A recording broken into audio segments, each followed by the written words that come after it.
Hey! Okay, so I have my little skeleton friend here that I had bought for Halloween and was just hanging in my room, so I thought this would be the perfect little model for me today for my myofascial line presentation.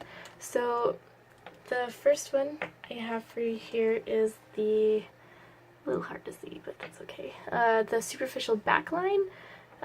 The overall postural function of the superficial backline is to support the body in full extension to prevent tendency to curl over into flexion.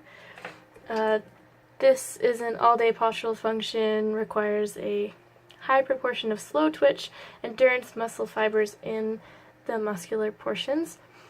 The constant postural function also requires extra heavy sheets and bands in the fascial portion all the way from the plantar fascia, kind of twisted around there, but the plantar fascia all the way to the occipital ridge, so it goes all the way to the brow here. So its movement function is the overall movement function of the superficial backline is to create extension and hyperextension. So just like that, except the knees and ankles, so it's flexion and plantar flexion there.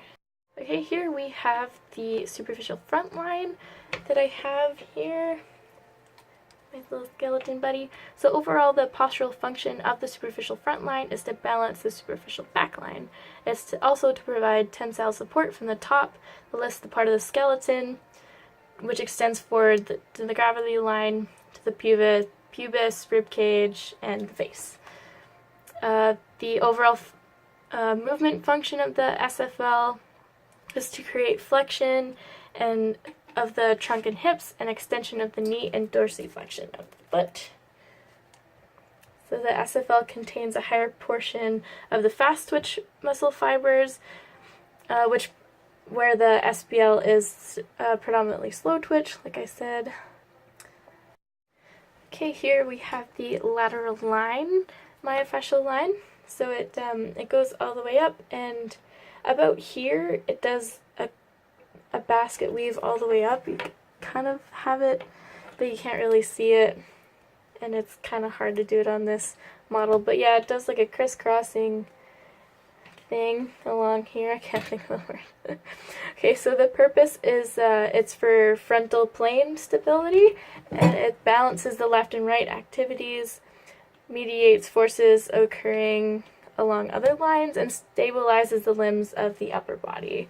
So the movement function is it laterally bends, deceleration when standing, acceleration when perpendicular to gravity, so neck, trunk, hip abduction, and foot eversion. Okay, so this one, I had a little bit of trouble trying to represent it on this guy because it's a little bit difficult trying, especially because some of the stuff is more suspended and I can't do that with this tape. So this one is the spiral line. It loops around the body in a helix, joining one side of the skull across the back of the opposing shoulder, and then across in the front and the same hip and knee, and across the arch running up the back of the body to rejoin the fascia on the skull. So it kind of like really loops around the whole body.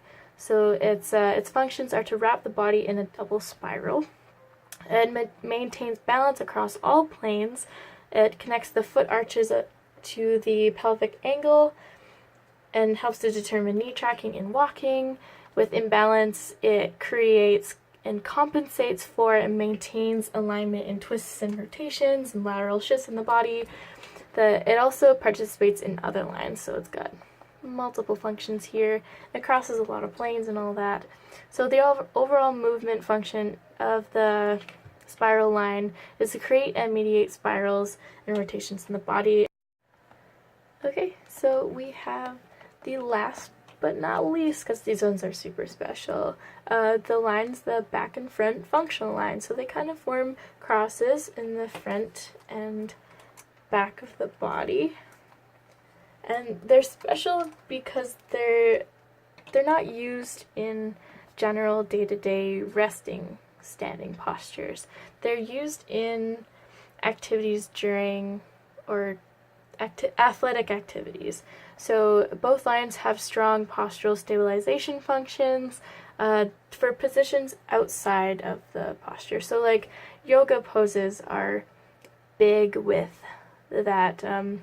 These are the ones that are going to be stabilizing you in those weird postures and holdings. So say like a back bend. I can't really do it super well with this guy, but doing a back bend, both of these, front and back, would be working to stabilize you and keeping you in that position. So yeah, that's all I have. That is my presentation. I hope you enjoyed, and I hope you enjoyed my little buddy here. He's just gonna go back to hanging on my wall. So yeah, thanks for watching, and I'll see y'all later.